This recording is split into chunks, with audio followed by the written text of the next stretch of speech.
നിയമപ്രകാരം അല്ലെങ്കിൽ അവരുടെ ഇന്റേണൽ ആയിട്ടുള്ള നിയമപ്രകാരം പോലും സർക്കാരുമായി ബന്ധപ്പെട്ട ഏതെങ്കിലും സ്ഥാപനങ്ങളിൽ അവരുടെ മന്ത്രിമാരുടെ മക്കളോ മന്ത്രിമാരോ അവരുടെ ബന്ധുക്കളോ പണമിടപാടോ വ്യാപാരമോ നടത്താൻ പാടില്ലെന്ന് കമ്മ്യൂണിസ്റ്റ് പാർട്ടിക്കകത്ത് ലിഖിതമായ നിയമമുണ്ട്. ലിഖിതമായ നിയമം. ഇത് മാത്രമല്ല, ഇന്ത്യയിൽ ഈ കഴിഞ്ഞ ദിവസം മിനിങ്ങെന്ന് മനോരമയിൽ നമ്മളൊരു സർക്കിൾ കണ്ടാണ്.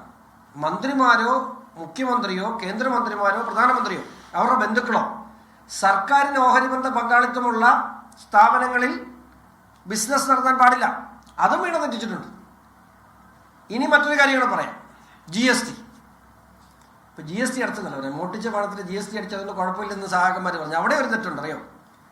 ഈ GST അടയ്ക്കുന്നതിന് അടച്ച GSTക്ക് വിഹിതം ഇങ്ങോട്ട് സംസ്ഥാന സർക്കാർ വാങ്ങുന്നുണ്ട് അല്ലേ? ഈ അടച്ച GSTയുടെ റേസ് ചെയ്തിട്ടുള്ള ഇൻവോയ്സ് ഫേക്ക് അല്ലേ? സേവനം കൊടുത്തിട്ടുണ്ട് എന്ന് പറഞ്ഞുകൊണ്ടാണ് ഇൻവോയ്സ് വീണയുടെ കമ്പനി ഇൻവോയ്സ് റേസ് ചെയ്തേക്കുന്നത്. അത് CMRL സബ്മിറ്റ് ചെയ്തിട്ടുള്ളത്. സേവനം നൽകാതെയാണ് വീണ ആ ഇൻവോയ്സ് റേസ് ചെയ്തിട്ടുള്ളതെന്നുള്ള കാര്യം അന്വേഷണത്തിൽ വ്യക്തമായി. അപ്പോൾ GST ആക്ട് പ്രകാരം സംസ്ഥാന സർക്കാർക്ക് ഇപ്പോൾ നിയമപ്രകാരം വീണ അറസ്റ്റ് ചെയ്യും. കാരണം നോൺ ബെയിലബിൾ ഒഫൻസാണ്. ഒരു ഫേക്ക് ഇൻവോയ്സ്, സേവനം നൽകാതെ ഒരു ഫേക്ക് ഇൻവോയ്സ് വീണയുടെ കമ്പനിയുമായി CMRL ക്രിയേറ്റ് ചെയ്തിരിക്കുന്നു. ആ ഫേക്ക് ഇൻവോയ്സ് ക്രിയേറ്റ് ചെയ്തിട്ടുള്ളത് വീണയാണ്. അപ്പം യഥാർത്ഥത്തിൽ GST തട്ടിപ്പ് കൊണ്ട് നടത്തിയിട്ടുണ്ട്. SFI എൻക്വയറിയിൽ സേവനം നൽകിയിട്ടില്ല എന്നുള്ള വ്യക്തമായ മൊഴിയും റിപ്പോർട്ടും കുറ്റപത്രമുണ്ട്. സംസ്ഥാന സർക്കാരിനും വേണമെങ്കിൽ വീണയ്ക്കെതിരെ കേസെടുക്കാം. ബഹുമാനപ്പെട്ട മുഖ്യമന്ത്രിയല്ലേ, ധനകാര്യ വകുപ്പ് മന്ത്രി കൂടെയാണ്. അദ്ദേഹത്തിന് ഇനിഷ്യേറ്റ് ചെയ്താൽ ആ കേസെടുക്കാനും നോൺ ബെയിലബിൾ ഒഫൻസാണ്. വേണമെങ്കിൽ അറസ്റ്റ് ചെയ്യാനും മാർഗമുണ്ട്.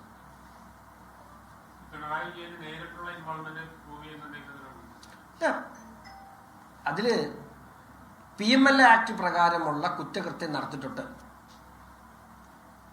അതായത് മണി ലോണ്ടറിങ് നടന്നിട്ടുണ്ട്. എന്തിനു വേണ്ടിയാണ്?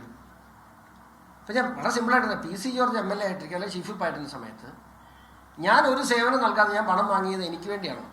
അല്ലെങ്കിൽ വാങ്ങിയിട്ടുണ്ടെങ്കിൽ അത് PC ജോർജിനുള്ള കൈക്കൂലിയാവില്ലേ?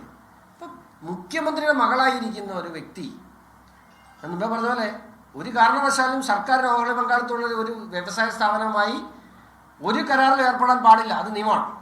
അത് ചെയ്തു, അത് പോട്ടെ. പക്ഷേ അതിൽ ഒരു സേവനവും ചെയ്തിട്ടില്ല എന്ന് പറയുമ്പോൾ വളരെ കൃത്യമല്ലേ അഴിമതി? ഇതിനകത്ത് എല്ലാവരും വീണ എന്ന് പറയില്ല. ഇത് അന്നത്തെ മുഖ്യമന്ത്രിയായിരുന്നു പിണറായി വിജയനാണ് പ്രതി. വീണ ഇതിനകത്ത് ഒരു ഇടനിലക്കാരി മാത്രമാണ്.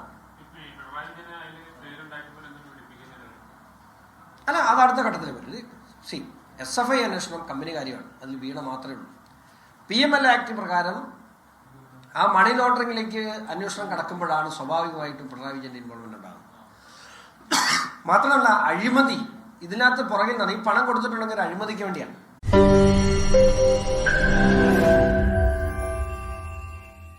ലോകത്തെവിടെയായാലും ഏത് സമയത്തും 24 വാർത്തകളും ഓഗ്മെന്റഡ് റിയാലിറ്റി പാക്കേജുകളും എക്സ്പ്ലെയിനറുകളും വിശദമായി കാണാൻ ഞങ്ങളുടെ YouTube ചാനൽ നിങ്ങൾക്ക് സബ്സ്ക്രൈബ് ചെയ്യാം.